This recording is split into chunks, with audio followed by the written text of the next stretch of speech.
not on the list. I saw that today, it's on the list. David Still. Here. Thank you. We will update this. Thank you so much for reminding me. Okay, we're going to approve actually two sets of minutes. The first is the June 9th council meeting, and the second is a special meeting that we held on June 29th. I guess let me take a motion. I'd like to approve them both at the same time if I can. So can I have a motion for both? Motion to approve. Second. Anything to add, comments? Okay, all those in favor of the minutes for June 9th and June 29th, say aye. Aye. Oh, we don't have to raise our hands anymore. All those opposed? Thank you. Before we move into public comment, I did want to just make a statement. I'm sure all of you have seen in the press or on TV that Michael Serlugo has filed an application for remand. Council and our attorneys have reviewed the application for remand, and we have found that the allegations are fundamentally incorrect, and we will be litigating this in court. All right, any other public comments?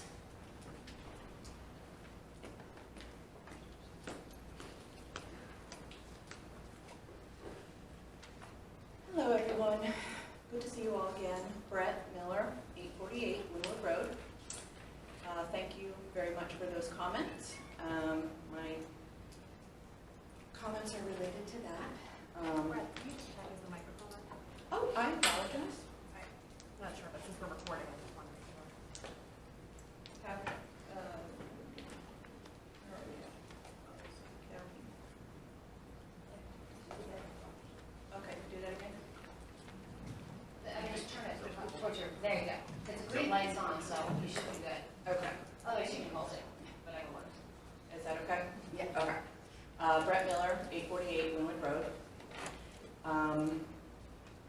Thank you for those comments. I hope the borough's attorneys fight the request for remand vigorously. I also hope the Commonwealth Court recognizes the affidavit by the master of miscommunication for exactly what it is, pure hearsay. What is motivating this questionable testimony other than this being an extremely weak case? The borough gave the developer numerous opportunities to pursue his land use plan, but in the end, it was the developer who walked away. Why couldn't he build the restaurant without access to 32nd Street?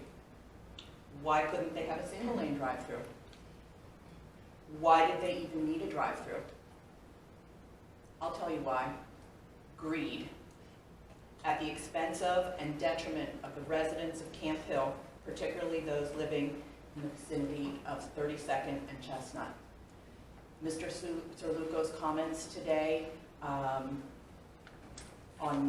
one of the news stations were absolutely hurtful, that he wants to build something nice in Camp Hill. That is not nice at all, and it is, was, and will always be detrimental to this community. And I thank you all for your diligence in working on this project. Thanks.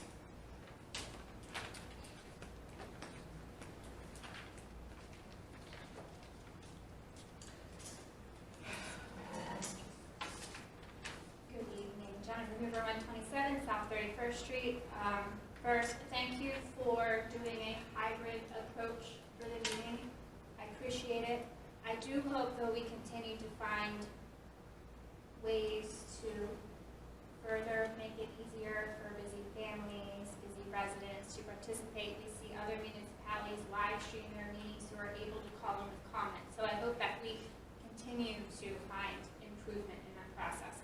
Secondly, regarding the agenda itself, with the item about the traffic improvements near Quattro, I did attend the last Planning and Zoning Committee meeting. I thought that there were some adjustments to that plan that had been discussed. I hope to see that as part of this packet, but I just saw the original changes. So I'm not sure that the audience members who might be interested in that know exactly what they're, what's before you. But at that meeting and today, I did express support for utilizing that $25,000 in some fashion. So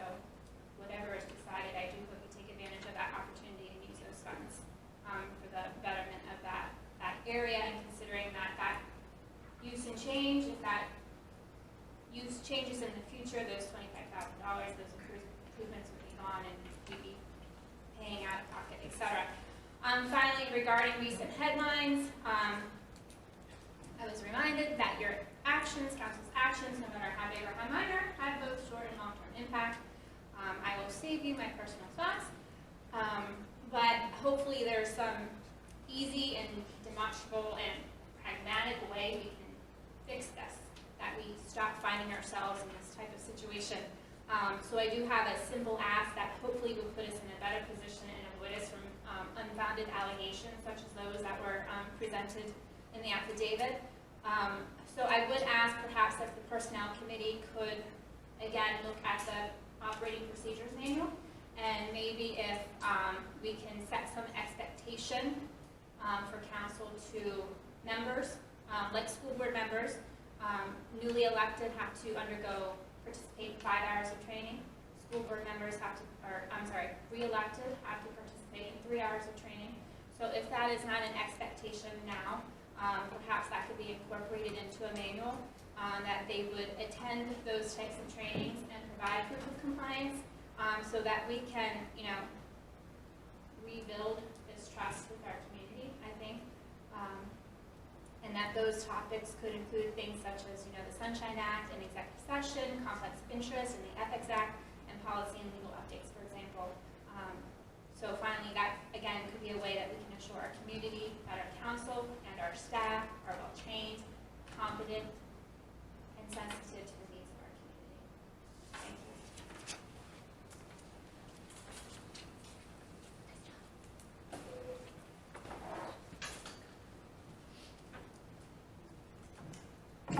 you. Good evening. It's nice to be post-pandemic today. See people live, so that's really great. This is too awkward. I have 3 things. Name and address. Oh, yes, Sherry Bowman, 498 North 25th Street. So just a couple things. One is I will second what Jen just mentioned about training for Borough Council folks. I think it's really important. Look, it's become so complicated to deal with managing boroughs or really any government situation at this point in time. So I think for folks to be trained and retrained and be on top of things is really critical for the success of our community. Second, Zoom participation. I think that's really great if we can continue that. I know that there's a little bit of a constraint around people making public comment. I like the idea that they could send in something by noon the day of the meeting, and maybe that could be part of the first comment period. But I think it would be wonderful with some mechanism, maybe at the end of the meeting, if those folks online have something to say or add to the conversation, that they could perhaps be given that opportunity. And then third is a question, National Night Out. Someone mentioned, are we doing anything this year for the National Night Out? Unfortunately not, no.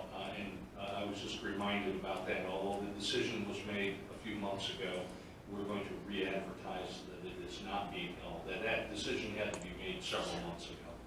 So thank you for reminding us. Yeah, oh, no worries, perfect. All right, well, I hope it's a great meeting tonight. Thank you, guys.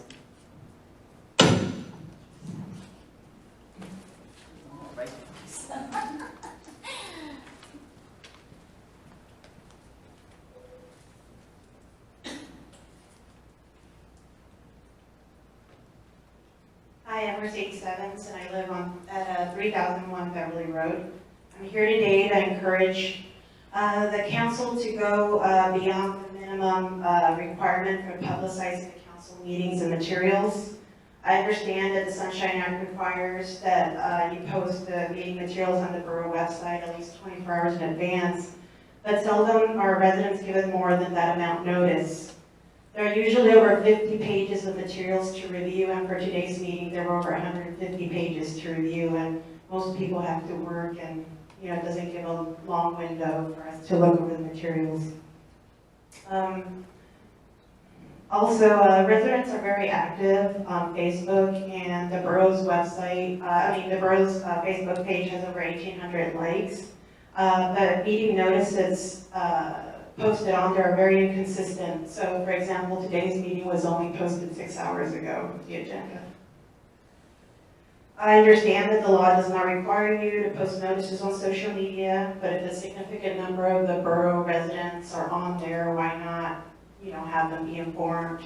It's also a proactive way to get people to come to the meetings and, not be mad at you after a decision's made. So why don't we get people involved ahead of time? When the borough council vacancy was filled, there was a wave of confusion amongst the residents on how and when this happened. Quite a few people didn't even know that the council member had resigned. There has to be a way to keep people informed between meetings, since the minutes don't get released until approval the following meeting. I hope you would take my suggestions to be more proactive in posting meeting agendas with more notice so that we have time to review the materials. Thanks for your time.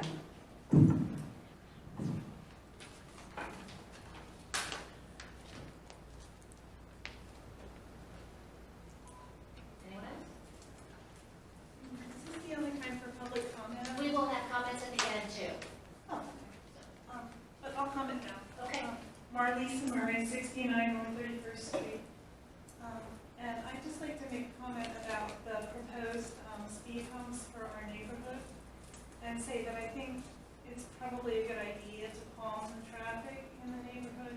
However, I'm not quite sure that they're at the appropriate places in the diagram. Thank you.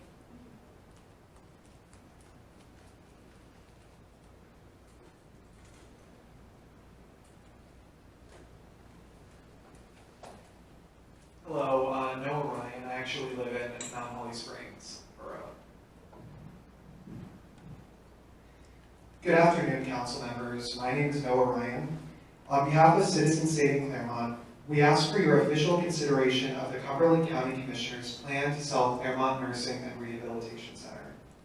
We respectfully request that Camp Hill Borough ask the county commissioners to delay further consideration of the sale of Claremont until township supervisors have the opportunity to learn the potential economic and social effects of the sale, until the residents of Camp Hill have a well-publicized opportunity to express their opinions at a public hearing, and until sufficient time has elapsed such that Claremont may return to normal business operations following significant disruptions caused by the COVID-19 pandemic. The economic and social effects of the sale of a public service to a for-profit company are serious and deserve a full hearing among the Cumberland County public, who are the owners of Claremont. Based on data from previous nursing home sales around the Commonwealth and the rest of the nation, we expect the sale would result in fewer employees, a reduced payroll, a lower quality of patient care, and other effects that would harm Camp Hill residents at exactly the wrong time, in the fallout of a pandemic-induced recession from which this nation is only beginning to recover. You may also know that the general public in Cumberland County does not support selling Claremont. The Partnership for Better Health recently commissioned a poll which found that 72% of county residents are aware of the Claremont controversy. Republicans, Democrats, and Independents all oppose selling Claremont by more than 2-to-1 margins. Taken together, 45% of Cumberland County residents oppose the sale versus a mere 14% in favor. Furthermore, a bipartisan majority of 57% stated that they would actually pay higher taxes to keep Claremont in county control. In addition, the municipal governments of Carlisle, Mechanicsburg, Mount Holly Springs Borough, and Newville have passed resolutions urging the county commissioners to pause the plan until its potential effects on Claremont's residents, staff, and the rest of Cumberland County can be properly assessed. For these reasons, and for the sake of transparency, we ask for your consideration of a similar proposal to implore the commissioners to reconsider until this issue can be completely assessed by the public. Thank you.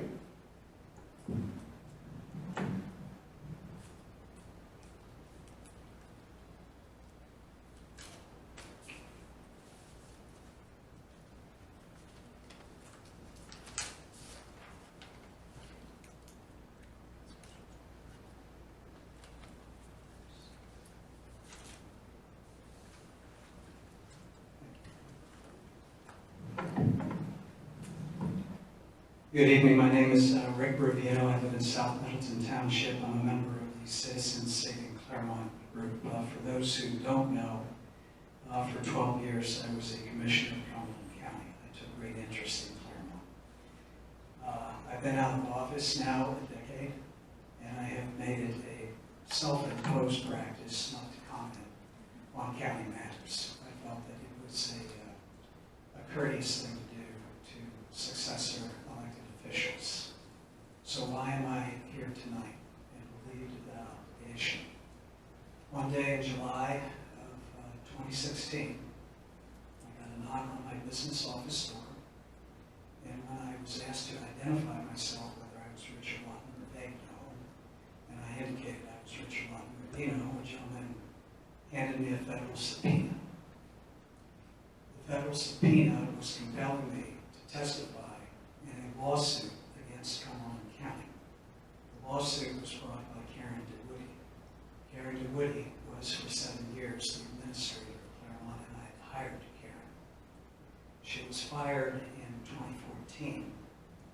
In the 7 years she administered Claremont, it was rated a 4-star facility by the Pennsylvania Department of Health. It was fully staffed, it was fully occupied, and it was running an operational surplus each and every one of the 7 years she was there. So why was she fired? She was fired because one person, and by the way, I'm going to verify, you're all each going to get a packet that has documentation of everything I'm saying. She was fired by Commissioner Eichelberger and former Chief Clerk Larry Thomas, who for 4 years mentally and verbally abused female staff at Cumberland County. When he was fired, finally offered the opportunity to be disciplined, he resigned. He went to Morgan County, West Virginia, got a job there as the county administrator. 26 weeks later, he was fired unanimously by that county's board of commissioners after, quote, numerous complaints to the county prosecuting attorney about treatment of staff there. So that's a little background about how we got here. I don't subscribe to the fact that Claremont cannot be run in a fiscally responsible manner. It was being run in a fiscally responsible manner. Karen left it in such good condition that for a year and a half, there were no issues with, I'm talking about operational losses, which Commissioner Eichelberger is citing as the reason for selling Claremont. The operational losses between 2016 and 2019, even without a good administrator there, were 4%. In other words, total expenses, including capital and operational expenses, fell short of Medicaid reimbursements. And by the way, 77% of Claremont residents are Medicaid. Now the commissioners are saying, well, other nursing homes will take them. That is true. All the other nursing homes in this county, whether faith-based, nonprofit, or for-profit, and ask them what percentage of Medicaid eligible people do you have? How long has Claremont been there? Have you all been by Claremont? Have you all been by? You cross the railroad tracks on Army Heritage Drive, and there's a green field between the Tower Building and the railroad tracks. You know what's in that green field? They're the remains of men who fought in the American Revolution and the Civil War. That's how long it's been offering care to residents of Cumberland County who didn't have other opportunities to be cared for. That's how long it's been there. Let me ask you all this, because you're informed people. Prior to October 30th, 2020, when the county commissioners issued a press release announcing their intention to sell Claremont and hire Susquehanna Group advisors to broker the sale, were any of you even aware it was being considered in the middle of the pandemic? Did any of you know? I didn't. I'm reasonably informed on that. I had no idea. Go on to the county website from January 1st, 2020, when the pandemic really got going, to October 30th, and see if you can find one single reference of a decision or discussion to sell Claremont. I'll say it at the time, there isn't one. There isn't one. Is this the way to do these things? I may be wrong, but I think one of you has a home health care business. That's you. Okay. When I'm not trying to come across improperly, but I own 3 businesses, and I had enough money to put my father anywhere. When my father, who was afflicted with Parkinson's, and my mother was his primary caregiver, when she passed away with a stroke, there was no question where I was going to take my dad, and that was the Claremont. He passed away. And I got the call, and the young ladies were kind enough to let me have an hour to sit with my dad before they came to prepare his body to take him away. And when they knocked on the door and said, we have to, Mr. Vino, we have to prepare your dad. What do you mean? We have to put him in a body bag. And I said, I'll help. So I helped all of them put my father in a body bag. And I remember she was crying and said, this is the worst part of my job. Well, in the last 14 months, several dozen times, they've had to load people's loved ones in body bags, 39 from COVID, and dozens of others isolated and lonely and just gave up. The president of the Carlisle Religious Council, who provides a chaplain in Claremont, said many of the residents there just gave up. So now you're doing this in the middle of a pandemic, and you're throwing the additional stress on staff, worrying about whether their jobs are going to be safe. The commissioners have no interest in it, fine. But you know what? Who owns Claremont? Do you know? Are all you folks from Cumberland County? Anybody here now? You're looking at the owners. Every single one of us owns Claremont, and we're not even being given an opportunity to weigh in on this and make suggestions. Noah is doing a great job. Mentioned the Partnership for Health. Do you all know what the Partnership for Health is? When the Carlisle Hospital was sold some years ago to a private operator, tens of millions of dollars were deposited, and there's a nonpartisan governing board. It now has nearly $100 million of assets. If you're familiar with the Sadler claim, there's one in Carlisle, and there's soon to be one in the Mechanicsburg area. The Partnership for Health underwrites it. It provides health care for those otherwise that don't have other options. The Partnership for Health, and that's in your packets here, is offering financial support. And the commissioner doesn't even want to consider it. So there's a lot of options here. Even if we don't have the commissioners interested in running Claremont, don't just sell it. Once you sold it, it's gone, and you'll have no leverage. I don't care. There is no federal or state statute that is going to order a for-profit entity from New Jersey to care for 77% Medicaid. It just won't happen. However, if we don't want to run it ourselves, you can lease them some. You can put in a lease conditions of quality of care. You can put in a lease conditions that X percentage of beds there have to be available for Medicaid eligible people. So, sorry for, as my Scottish friends say, blundering on, but we ask your consideration to weigh in. Thank you.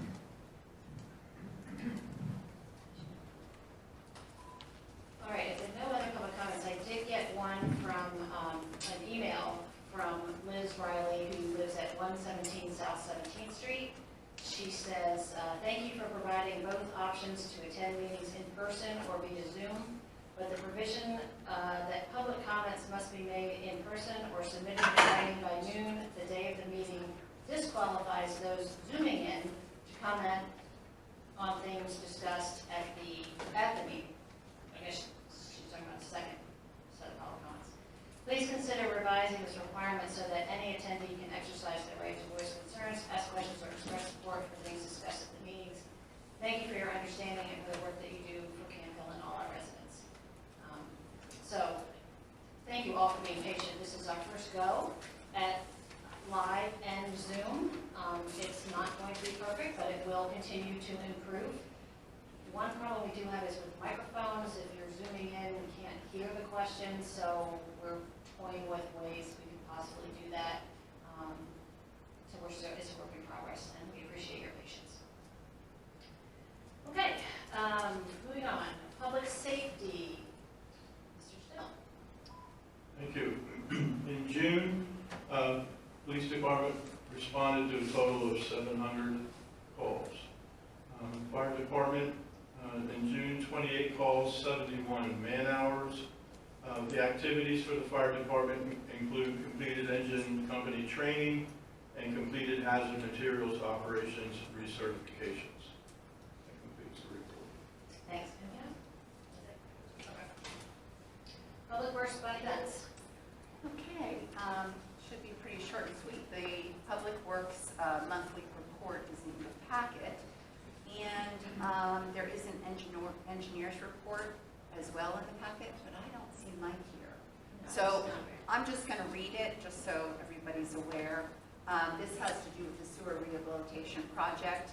The contractor that was hired to reline 6 manholes to repair defects in the work has reached a substantial completion status. So Mike said it is anticipated that the final pay application will be submitted for the August meeting, at which time any quantity variations, liquidated damages due to time delays, or other items will be reconciled. So that's the end of the report. Wow. Yeah. That is short. Okay, thank you. Yeah. And in lieu of Zach, we will ask you to also do finance.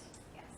So in your packet is the report of invoices to be paid, totaling an amount of $386,461.94 for June 2021. And I don't know that I can answer the questions, but before I make a motion that we approve that amount for payment of checks, does anybody have any questions on that report, the invoices? And we can always find out the answer. Not any question about the invoice, but the checks have already been paid. We're approving payments. They Okay, haven't, the invoice has been paid. right. So actually, no, I've got a whole bunch to sign as soon as this is over. Thank you. It's Some of a the, new system. yeah, some of the camp counselor checks have been paid, but no, we're doing bills.com, so. So after this meeting, I'm gonna run over and send this to you. So in the future, we're going to pay them, approve them, and get paid right after we go. Yeah. So we So had a you wanna finance, pardon? Oh, did you want to make a motion? Well, I wanted to read just the paragraph about this payment process, and it's from our finance meeting minutes. So Sarah, Mrs. Gibson, reported that she and Mrs. Berger are working with RKL to implement an online bill payment system.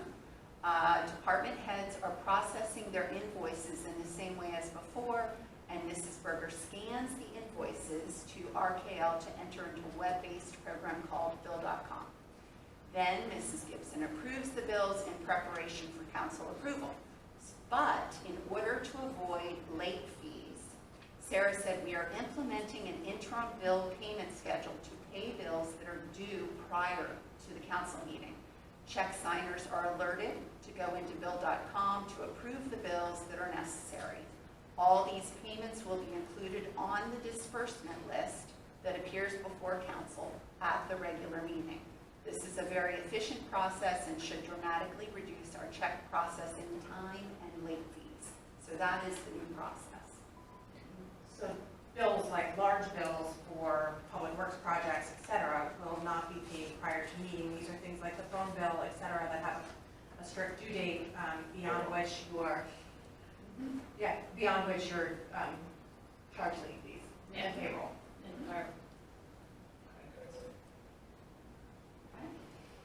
All right, so I would like to make a motion for approval of payment of checks for June 2021 in the amount of $386,461.90.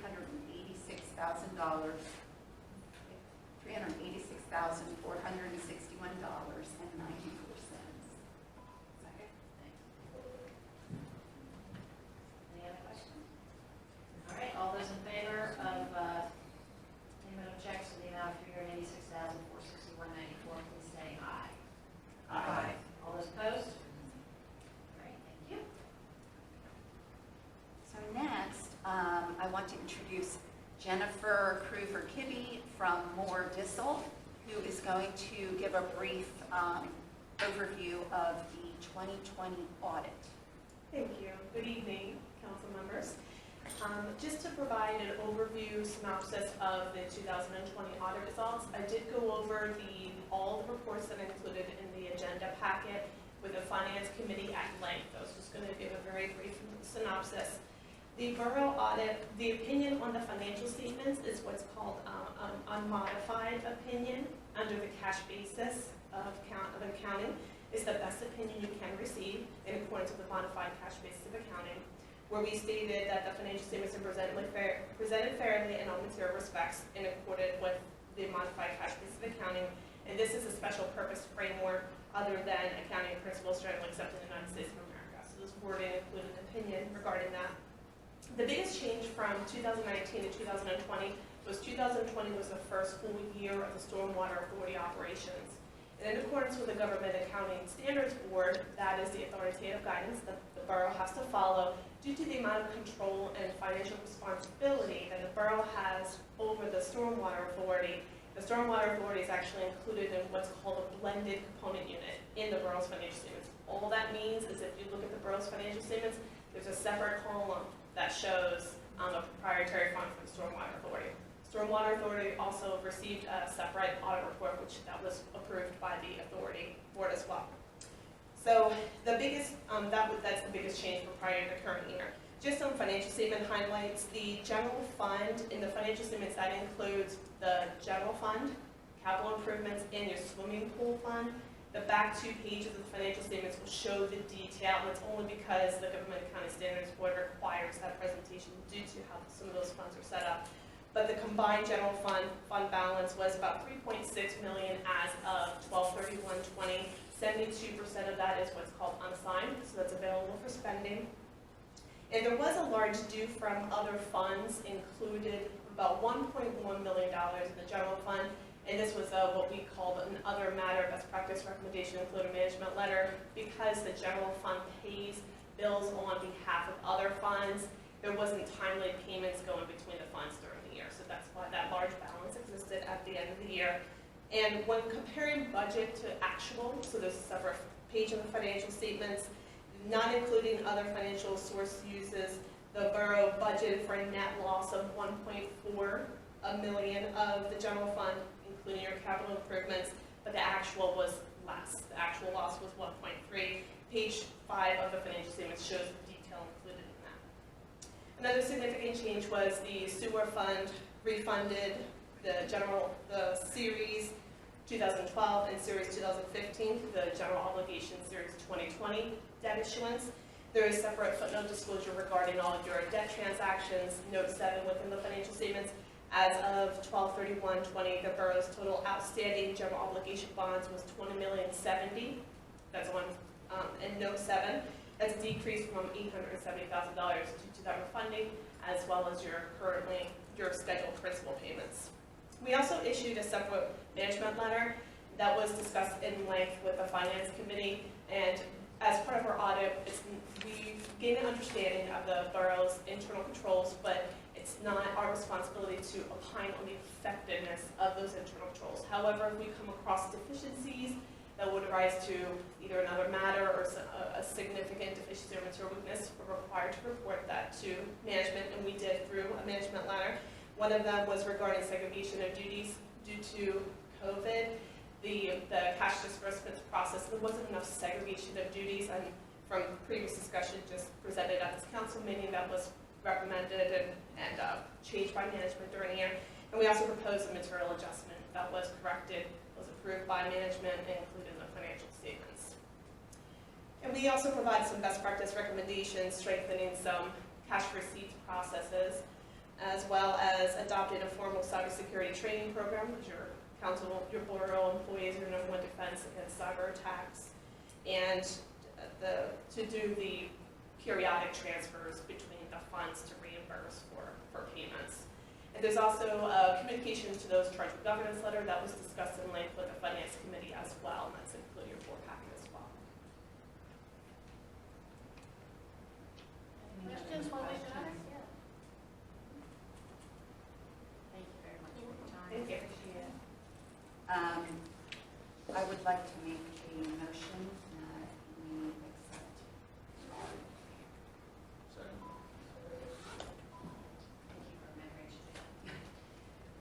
All those in favor of accepting the 2020 audit of Mayor Duzel, please say aye.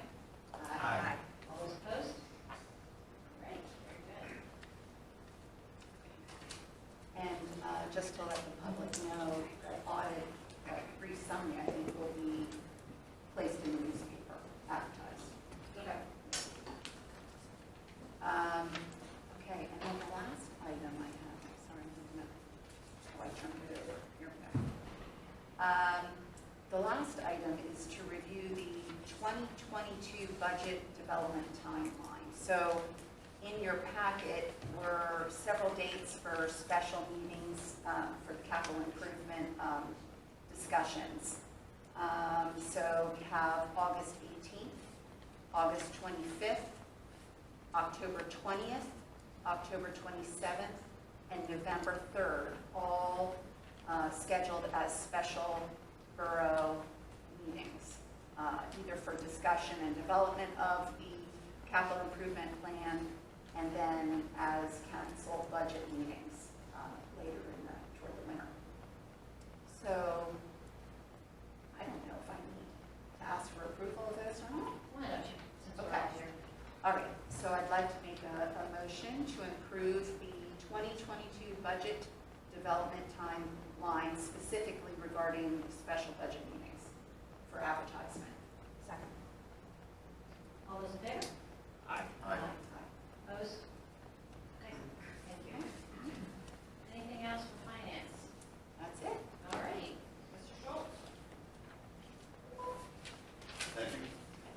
So, a few things. We have a website update on the agenda. There isn't much of an update that's still in the works, so stay tuned for a look at the new website. We look forward to that. Second, and I'm out of order on the agenda here, but the Harvest Hop, the downtown Market Street event in the fall will be on October 2nd, from 10 a.m. to 4 p.m., so put that on your calendars. And last, on the streetscape, so we submitted to PennDOT for our HOP, or highway occupancy permit, because we're working, a lot of work is in the PennDOT right of way. They've responded with comments.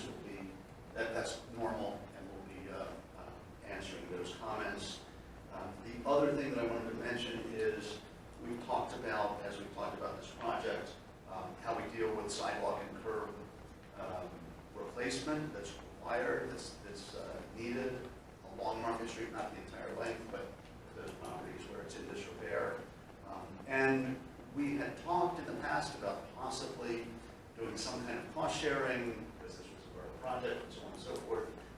But having taken a closer look at that, our conclusion is that we need to treat the property owners on Market Street just the way we treat all other borough residents and expect payment for those required repairs. So that's how we'll be proceeding. If anybody has any questions about that, let me know. And I think that's it for the report, unless Leah or Richard have anything to add. Yeah, well, another question. No. So we'll keep our fingers crossed that the HOP gets approved. School Summer Adventures Camp meets until August 5th at Trinity Lutheran Church from 9 a.m. till 12 p.m. STEM Lab Extravaganza Science Camp will meet Monday through Friday, beginning August 9 to 13, from 9 a.m. to 12 p.m. in the community room. Co-ed Lacrosse Camp will begin next week on July 19th. Disney's The Lion King Jr. Theater Camp will occur July 26th through August 12th for ages entering 6th to entering 12th grade, with shows scheduled August 11 and 12 at the Grace Millman Pollock Performing Arts Center. Box Lunch Review, there are 3 events that have already been held through July 9th. Remaining events are July 23rd with musician Ryan Mayersky, I hope I said that correct, sponsored by Highmark. August 6th with musician Scott Rivers, also a guitarist, sponsored by HRG. And then August 20 with musician Colt Wilbur, another guitarist, sponsored by Campbell Borough. The next Recreation Commission meeting is scheduled for Tuesday, October the 5th. Special events that have occurred in June, the grand opening of Schaefer Park. Many of you, I'm sure, were there because there were a lot of people there. Took place on June 16th. Thank you to Papa John's, Rita's, and Isaac's for dinner and dessert at the park. Donations to benefit the Earl Besch Fund exceeded $1,000 at that event.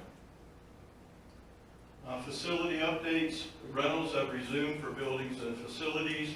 Contact the Recreation and Main Office for rentals and see the website for the fee schedules. And item B on the agenda is a revised or proposed policy and discussion with regard to the trick-or-treat policy update. Any discussion before we begin a motion on that particular item? Why don't you make a motion, we'll get a second, and we'll ask questions once we've gotten a second. Okay, I'd like to make a motion that trick-or-treat would occur on October 31st from 6 to 8 p.m. unless it falls on a Friday, Saturday, or Sunday. Then it would occur on the Thursday prior to the 31st.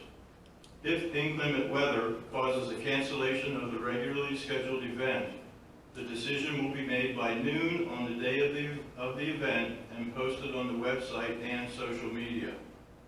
In the event inclement weather causes a cancellation of the scheduled day of the event, trick-or-treat will be held rain or shine from 6 to 8 p.m. on the following Saturday.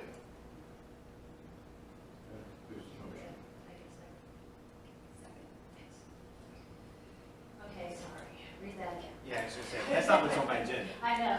That's So if it's going to be on October 28th, that's what we have. No, it's, For this year, for calendar year 2021, it would be on the 28th of October with the rain date of October 30th. Okay, This is a general motion okay, for, with protocol for future years. yes, Okay, for got it. policy. Okay.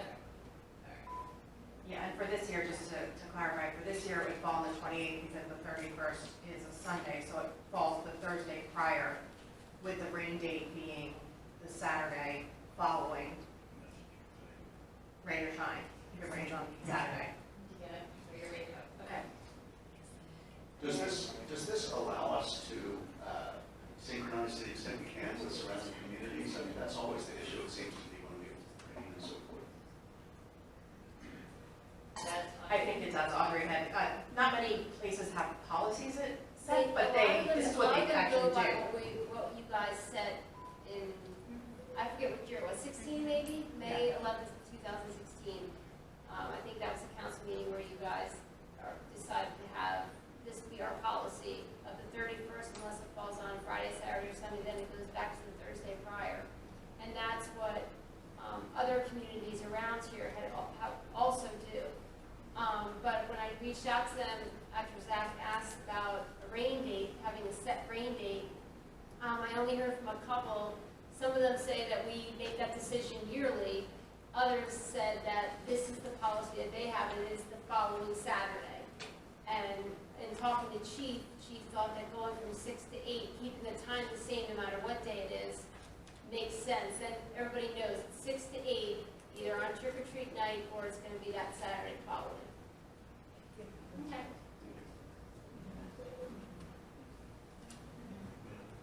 all right. All those in favor of the trick-or-treat date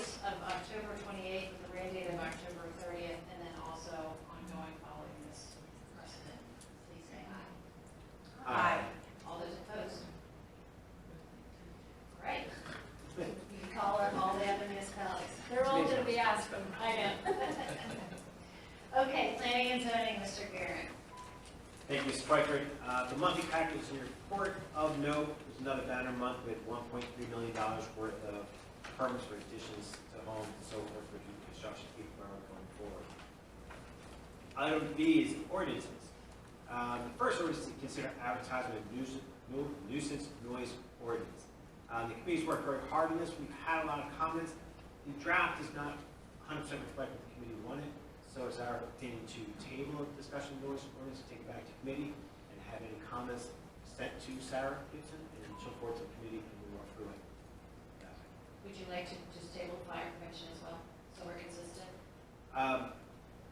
Yes, because our goal is to, we have to have a special meeting for ordinances to approve a month later, and we're trying to do two ordinances, once versus having special meetings for fire and noise and signs and so forth. So our choices are either A, advertise the fire ordinance and have a special meeting next month to approve it, or we just bring it back when we do the noise ordinance next month. So Do we need a second I to would, table it? Hold on. Did you make a motion? I'm sorry. I did, so I was just You did, discussing. okay, I'm So I'll sorry. make a motion to Yes, please. table the advertisement of the nuisance noise ordinance and the advertisement of fire prevention ordinance. Second. All those in favor of tabling the discussion and possibly considering to advertise the nuisance noise ordinance and the fire prevention ordinance, please say aye. Aye. All those opposed? Okay, we'll see you next month. Woo-hoo. Item C, discuss traffic improvement projects in the vicinity of the Quattro Lane development. Julie, could you do me a favor? Can you bring up the map that we're talking about? Sure can. And I apologize, Ms. Hoover is correct in that at the last planning and zoning committee, we go through the recommendations that the committee staff engineers had. So the final recommendation was to restrike the crosswalks across Market Street, 31st Street, the crosswalks outside of Mission Barbecue crossing 31st Street, and use some of the money to consider doing a study whether we need a stop sign at the corner of Westerly and 31st Street. It was not the recommendation of the committee to go forward with the speed humps and the narrowing of the streets. So, I assume it's doing the form of motion? Yes, Discuss please. it. So in the form of motion, I'd like to approve the safety improvements at Quattro Development at doing the crosswalks at the corner of 31st and Market, at the intersection where Mission Barbecue crosses 31st Street, and to have Chief Martin do a study whether we need a stop sign at the corner of Westerly and 31st Street. Second. Thank you. All right. So we had the $30,000 is less there now because we did the traffic study. Right. So we're not even funds to do everything on the list, and with the traffic study and the feedback from residents, feedback from mostly against speed humps, but it's Right. against narrowing roads, and this was the final suggestion. And your committee concurs? Yes. The only comment, and it was based upon one of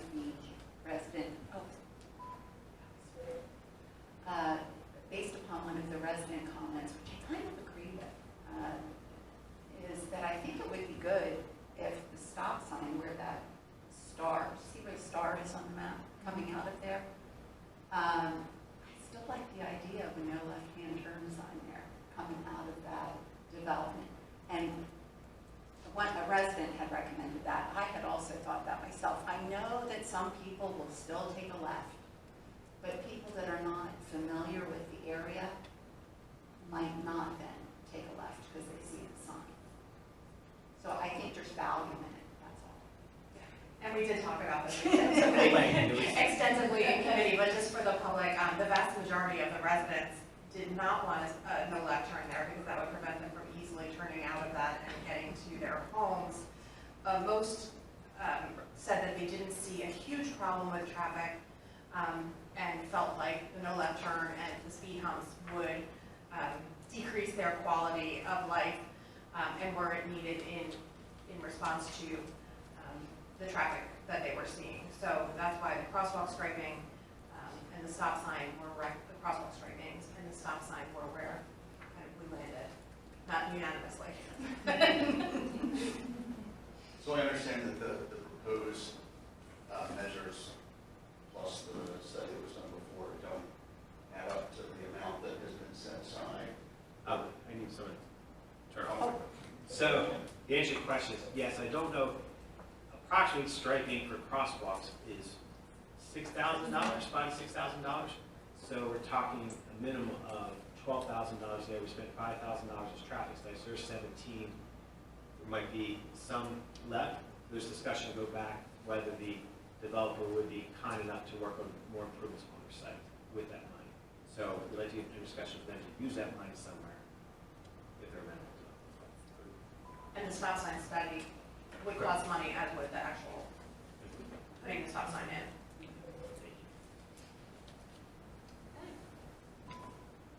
All those in favor of the two crosswalks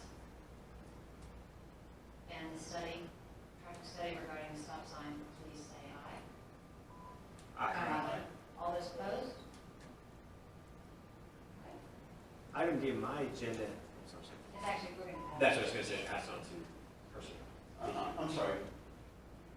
Was also for the stop sign? Yeah. To do a study, You can't put that in it's at the corner of Westerly and 31st Street. So Chief will do a traffic study and then we'll chat about it again.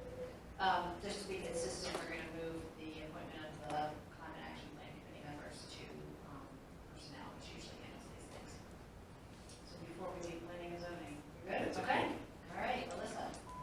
Thank you. The monthly report, the only thing that I want to note is that our borough manager, Sarah Gibson, has done a first round of interviews with, I believe, 7 candidates for finance director, and has narrowed that down. And the personnel committee, together with the head of the finance committee, will begin the second round of interviews with 2 of those candidates next week. So that's all I have in terms of the monthly report. And I would like to move on to appointments. The first appointment is to, I would move to appoint Bonnie Bentz as alternate representative to Capital Council of Governments. Second. Historically, this was held by, used to have a committee called the Government Committee, attendance, and then we did away with that committee, and that we sort of lost our opportunity to have someone represent us at the CapCog. And since most of the topics there are around public works, we just thought it made sense to have Bonnie there, and she has agreed. Who is our primary representative, Sarah? Yeah, okay. And she, I believe, goes to the managers meeting, as manager. So, any questions for Bonnie? And then, let's take a vote. All those in favor of appointing Bonnie as our alternate rep at Capital Area Council of Governments, please say aye. Aye. All those opposed? All right, you have one more meeting to attend. It's Monday night, I think. Is it Monday? I couldn't remember what night of the week. Okay, and then the next thing on the agenda is actually moved from planning and zoning section of the agenda to personnel committee, is that I would like to appoint the community members to serve on the Climate Action Plan Committee. These members are Sean Murphy. Should I read their street addresses? Okay. The members are all residents of the borough or own businesses in the borough. Sean Murphy, John Dernbach, Jennifer Claus, Jennifer Hoover, Kim Hoover, and Sherry Bowman. Did I put that in form of motion? I did? Okay. Second. Thank you. Questions? I'm sorry, I missed Perry. She would, she wanted to get a little more information, and we can always circle back and bring her back on. Open more people. Yeah, so if we're still open to more people, either at this phase or later on during the community engagement phase, but at this point, these are the people who've expressed interest to live in the borough, so we are appointing them so that they can begin their work. All right, all those in favor of the appointments to the Climate Action Committee, please say aye. Aye. All those opposed? Okay. And we were accepted to the state program. Yes. Yes. Okay. Anything for Borough School District? We're trying to set up a meeting, it just has not taken place yet. There's no set time, but hopefully last week, July, first week of August, this give this goal to have a meeting. Okay, good. Okay, we're gonna have that one. All right, that brings us to comments from council. I'll just go around, I'll just read the names. If you've got a comment you'd like to make, please do so.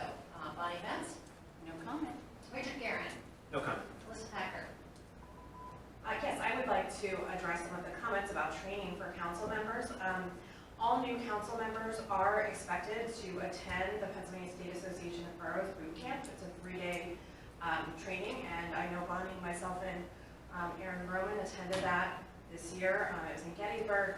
We also get regular emails from Pennsylvania Association of Boroughs about workshops, webinars, and training, and I know that other people have participated, and I know members of Planning and Zoning have participated, but I participated in about a dozen since being appointed, including multiple trainings related to the Sunshine Act. Our counselor, Lee Stinnett, has also been really helpful with all of our questions.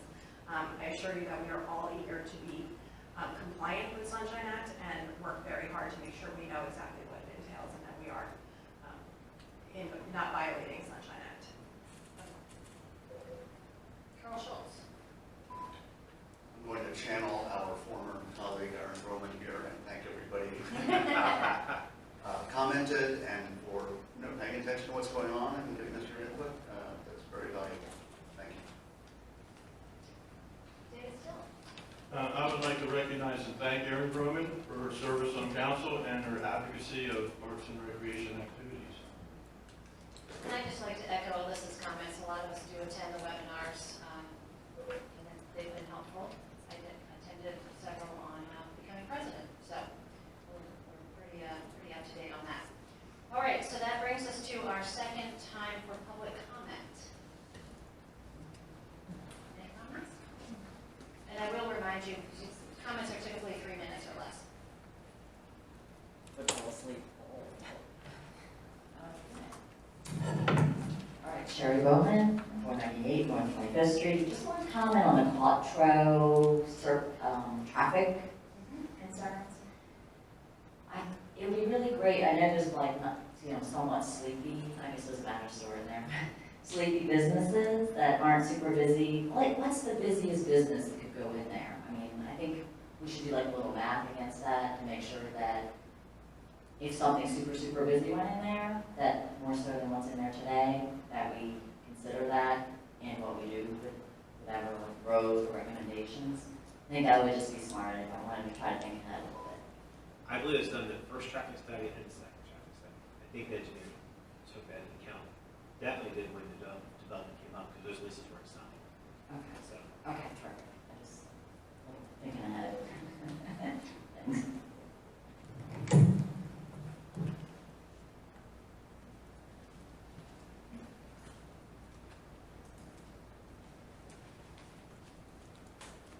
Marlise Murray, 69 North 31st Street. I just have a question. Did I hear you right, that you're not going to put the speed humps in? correct. All right, just for now, or is it a consideration in the future? We can always consider it in the future. If we do it in the future, it'll be a borough cost, not money to put reserved by the Watchung Road. Okay. So I just have a comment about, just in general, although the traffic has increased there, we also are experiencing a problem with speeding down the road. When people come down by way of Beverly Road, by Beverly Park, they are going very fast, and they take that right onto 31st Street, many of them going down to Mission Barbecue. We watch them car after car after car, and they're not stopping at the stop sign at 31st. They're just kind of like flying through it, and as soon as they make that turn, they gun it. I mean, it's really something to watch. I stand outside probably on a daily basis and just watch these people slow down. It's ridiculous. Somebody's going to get hit. It's a residential neighborhood. And since they put the Mission Barbecue complex in, we've experienced more traffic and more speeding. And it's not just like people from the outside of the area coming through, it's people who live in our community who are really speeding down through those streets. And just in general, it's just creating an unsafe situation for us in the neighborhood. And, I'll walk out to try to get into my car, and they're just so inconsiderate, and they're just coming so fast. And when I saw the diagram for the speed humps, I thought, wow, that would be a good idea. idea, but then kind of at the same time, I thought, do we really want to put speed humps, right down this street, because it is a residential neighborhood?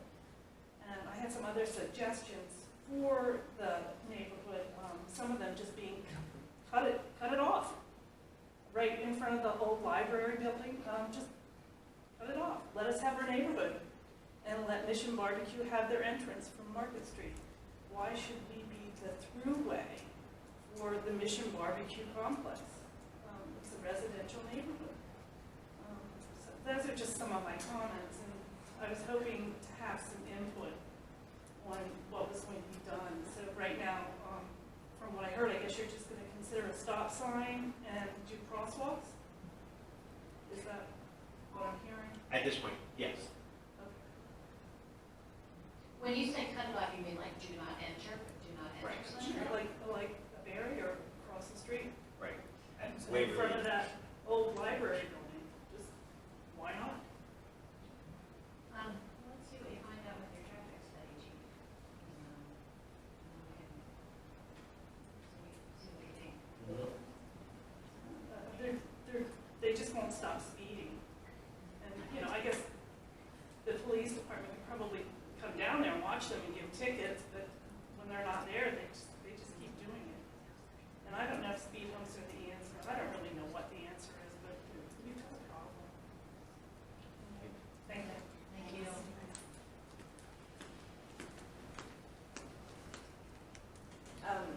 Listening to Missy's comments there, I'm glad we're not talking about this at another corner, another location.